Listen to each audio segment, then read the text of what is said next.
ওরা তোমাদের এখন এঁকে দেখাবো কালারিং পিচ। এখন পিচটা এঁকে নিচ্ছি।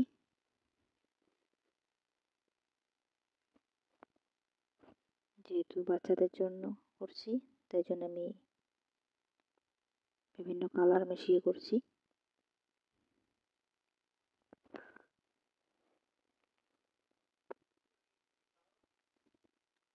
ফার্স্ট আমি করব হালকা গোলাপি রং।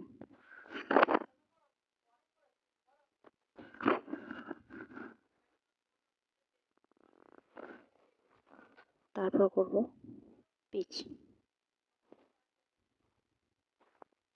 পিচ কালারটা করছি। এরপর করব কমলা রং।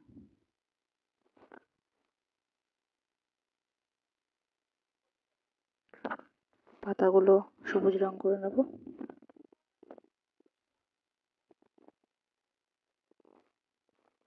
ভিডিও ভালো লাগলে লাইক সাবস্ক্রাইব করে পাশে থাকো। ধন্যবাদ।